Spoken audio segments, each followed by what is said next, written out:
You're watching my favorite YouTube channel, Chillmonger. Marvel has two black characters. One of them is her. T'Challa was in this one too, technically, but this is about her for the majority. How did it begin? With like 4 pages that were clear as day to me that he was the writer of this comic, Murewa Ayodele, was added an extra 5 pages. Hey, this is going to be that standard 20 pager. There's going to be more. Okay, fine. Say something about how she was an Avenger and she was a this and she was a that. And it was definitely added. Didn't really, wasn't substantial. And there's even a point in the middle of the book where they also go by, you know me, I was an Avenger and I was on the council. And they did the reminder thing twice. So, whatever. Not whatever, but it happened. Then it gets into the meat and potatoes of it. There's like a villain of the week type thing, except it was a mutant. That was the secret. The secret that they wrestled with, which is I was really pleased that they went this way, was do we tell the people that everything that went south in Oklahoma was due to a mutant, or do we let them believe that it was space technology and this and that? And they decided, look, she came clean and she told the truth, and you can see them turn into fear, and you can see them start hating the mutants again. So everything's back to status quo. Don't worry, everyone. The mutants are still hated and feared. But I'm glad, because I was wondering throughout the book, I'm going, don't be the liar, because superheroes should be telling the truth and still persevere. And the way Tony Stark put that on her, I'm like, ooh, we can't have this secret lingering with that guy who records everything on his Iron Man suit. Ooh, we don't need him as an enemy of the. She did the right thing by talking about it. Didn't like her doing no podium stuff in Atlanta. I don't like the political stuff, but it doesn't. I don't know how long that'll stay for, because of the way that it ended, especially. Who knows where this is going? Great ending, but in the middle, in the beginning, there's that little kid. Hey, in adolescence, he just got his mutant powers. He was like, "Take me, kill me." I'm like, "Woo!" There was a moment where they were saving some humans, and you could see, he's an Orcus member. Nope, nobody gets left behind. That's the right thing. We're supposed to save them all, which was a nice message. Okay, I'm like, this is regular superhero stuff, and it's her solo book with the assistance of Frenzy. It looked like doing a thunderclap. Ooh, the enemy of representation is quantity. I don't give a damn about Frenzy, because Marvel doesn't give a damn about Frenzy. They barely give a damn about Storm.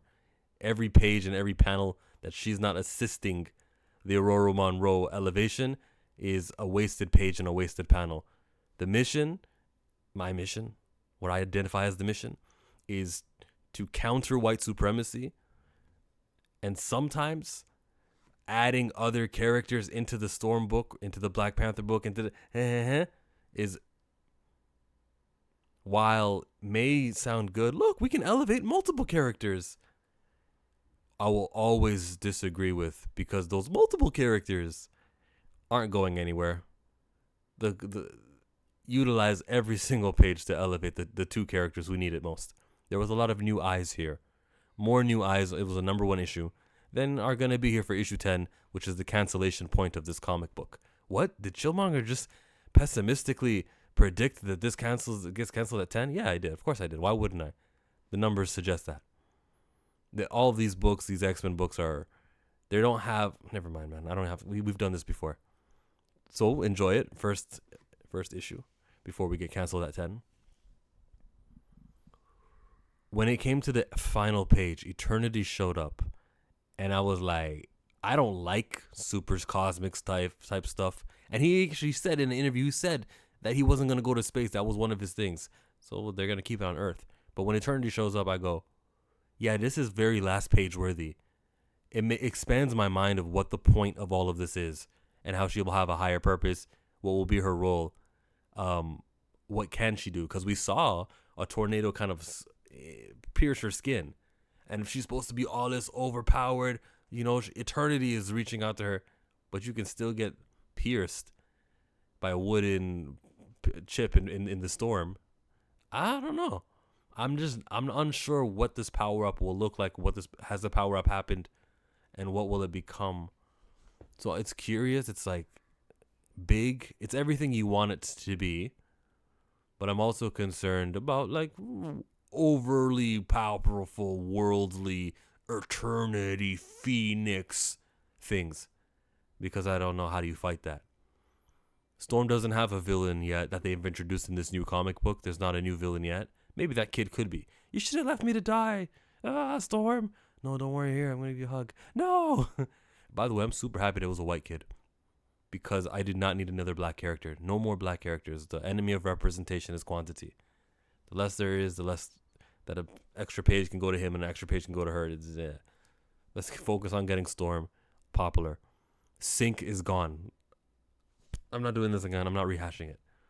Just watch my old videos. If you're like, what the hell is this guy talking about? Why is he so anti-black right now? No. It's not that. It's not like that. The mission isn't making Storm more popular, making her more bigger. And this, picking up this, is how we do it.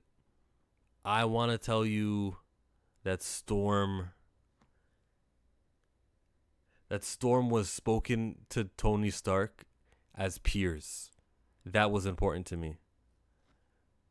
I also want to tell you that the covers and the artwork was a nice artwork. It wasn't the best artwork I've seen. It's like mid-level. Didn't wow me. But I was never a Lucas Werneck fan anyway. What did you guys think about the art? What was your favorite page? Did you like when the doors open and here she was in the beginning? I just think that the beginning was just fluff. And then we finally got to a story. We finally got to a mystery. Will she do it? Will she not do it? Which was awesome. And that was the book. Decent. Just decent. And the ending saved the book. Because who knows where that goes. And there we go. The writer said he already wrote the first 6 issues of this comic book. So it's whatever they said about you're on Team X-Force, or not X-Force. What did she say? Not X-Force. There was another force. But Frenzy mentioned one of her other teams. X-Factor, was it?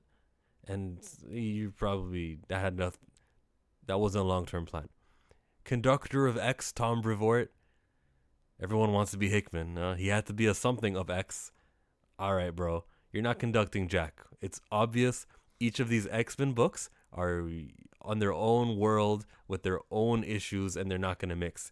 When the crossover happens, that'll be the crossover. But knowing that these guys are not building towards anything kind of helps me not care about the crossover. But what do I care about? Storm and her skin tone. Her Kenya on the border of Tanzania. I never knew that. I never learned that, but that's where she was from. Did he add that? Is that something that they added to this comic? I don't know. Is there anything that you particularly liked about this comic? Let me know in the comments. And if you're not going to write a comment, like, you're not going to write a comment, right up there is an interview with Black Comic Lords, because Stormwatch is a thing. Check it out. It's about this comic. Spoilers.